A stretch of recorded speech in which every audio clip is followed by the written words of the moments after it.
Julia Ward Howe is probably best known for her poem, The Battle Hymn of the Republic, which was quickly set to music and became the anthem of the Union Army. Julia was an abolitionist, feminist, poet, and essayist.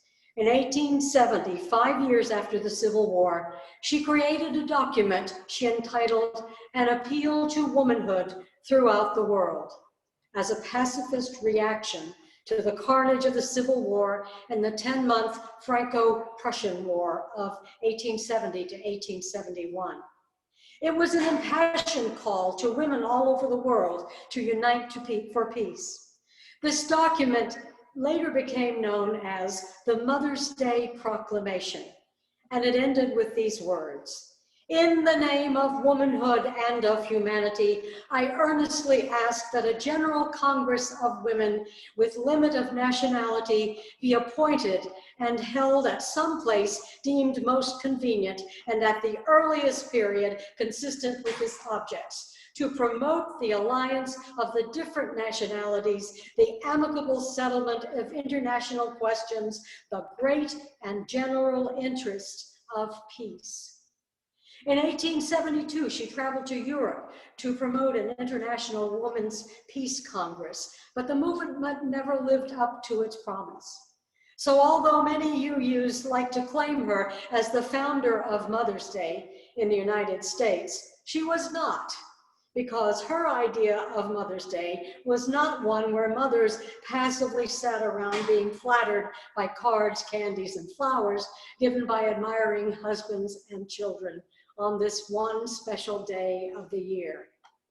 Her Mother's Day was a call to action to become involved in politics during a period of time when this was frowned upon by the establishment, particularly the male element of that establishment. So the Mother's Day we celebrate today did not come down to us from Julia Ward Howe.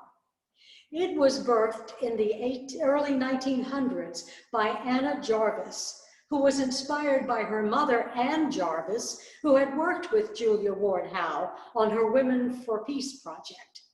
Anna was so successful in her efforts that on May 9th, 1914, President Woodrow Wilson proclaimed the second Sunday in May as Mother's Day, as a public expression of love and reverence for the mothers of our country.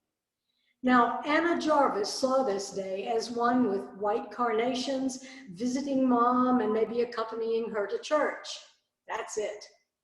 But almost immediately, the greeting card and floral industries got a hold of the holiday and turned it into something she hardly recognized. While others began profiting from the day, Anna Jarvis did not. She fought against the commercialization of the day to her own economic downfall. In 1943, she began organizing a petition to rescind Mother's Day. The strain of it led to her being placed in the Marshall Square Sanitarium in Westchester, Pennsylvania. Ironically, it was people connected with the floral and greeting card industries who paid her bills while she was there. Wikipedia has what I'd call a rather quaint definition of Mother's Day. Mother's Day is a celebration honoring the mother of the family, as well as motherhood, material bonds, and the influence of mothers in society. So here we are in the 21st century, still saddled with what has become one of the biggest examples of consumer ripoff known to humankind. The National Retail Federation predicts that this year, consumers will have spent $28 billion on mothers and others who mother by the end of this very day. CNBC says that there's really a focus on giving things rather than giving experiences. This is certainly a far cry from Anna Jarvis' expectations of a white carnation, a visit, and a church service with mom.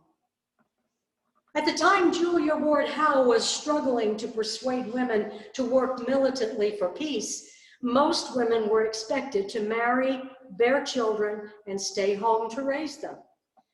Julia married a man 20 years her senior, had 6 children, and went out to conquer the world. Her husband threatened to divorce her if she didn't give up her writing career, and she acquiesced for a while, but the publication of the Battle Hymn of the Republic on the cover of the Atlantic magazine, no less, changed all of that. They stayed together until his death, but the marriage wasn't a happy one, and he never resolved himself to the fact that his wife had a life of her own. Anna Jarvis had no children to honor her on Mother's Day. And that brings me to the reason this Sunday is so difficult to reconcile in terms of a sermon. In a Mother's Day sermon written in 2014, UU Minister Sylvia A. Stalker wrote, "A Mother's Day sermon is a yawning chasm of a trap. People have so many different needs on Mother's Day. Needs to recognize both deep and loving bonds and also hurtful relationships because our family experiences differ. Needs to recognize the hard work of motherhood and also the doubts, disappointments, fears, and uncertainties many mothers feel. Needs to recognize that mothering is one of the most blessed and one of the most accursed occupations on earth. Needs to recognize people missing their mothers, mothers missing their children, women missing the chance to mother. Needs to recognize the chosen mothers in our lives, the women and men who have loved and nurtured us, even when we were not their actual children. Needs to recognize the anguish of families that fall apart for many reasons, and the mothers who endure the heartbreak of knowing their children's lives will be challenged or compromised because of physical or mental disabilities that put them outside the mainstream. To that litany of needs, I would add that in 2021, we have needs to recognize pandemic mothers and others who nurture, who have lost children, their own mothers, family members, spouses, or partners to COVID-19 without being able to say goodbye. Needs to recognize pandemic mothers and others who nurture, who quite suddenly, with no training, had to become teacher, co-learner, IT tech, coach, school nurse, counselor, band director, cafeteria worker, recess monitor, and referee. Needs to recognize pandemic mothers and others who nurture, who have had to give up their jobs in order to stay home with their children. Let me make it clear. The other nurturers of whom I speak are certainly not all women. Many are men. But given the great number of gender identities, nurturers can include more types of people than Julia Ward Howe or Anna Jarvis could ever have imagined. And those they nurture are not necessarily their own, nor are they necessarily human. Since I have no children, I've always nurtured pets. This was particularly important to me during the many years I've lived alone. Since I was a child, I have had a large assortment of cats, dogs, mice, rats, guinea pigs, parakeets, and canaries. And I must say that they've nurtured me just as much as I've nurtured them. I got an email from David Harrison on Friday. He wrote, "I was just reading the description about your Mother's Day service in the Chalice. I love it. I just became a mommy to 5 baby possums. I'm giving them cat food, eggs, and goat's milk, and they are thriving. The little ones come out in the evening when I'm doing my second feed of the chickens. They've started following me around and climbing my pant leg."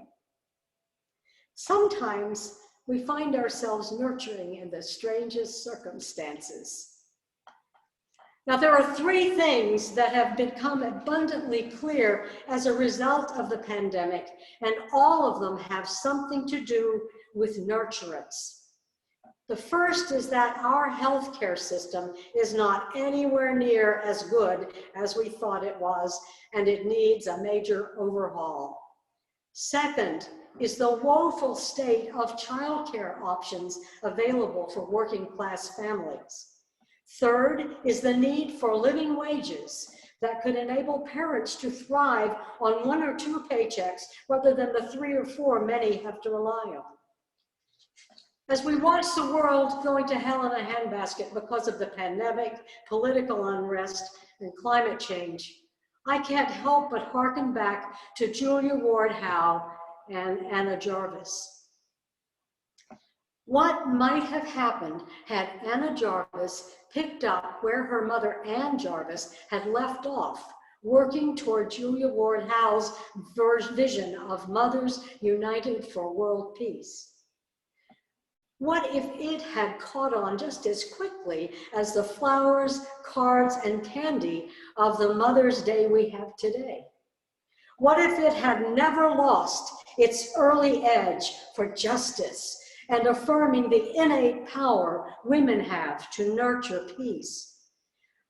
What if we were to make a choice to dedicate ourselves, all of us nurturers, to rise up and protect our most vulnerable by demanding that something be done to change the course of our nation? What would have happened?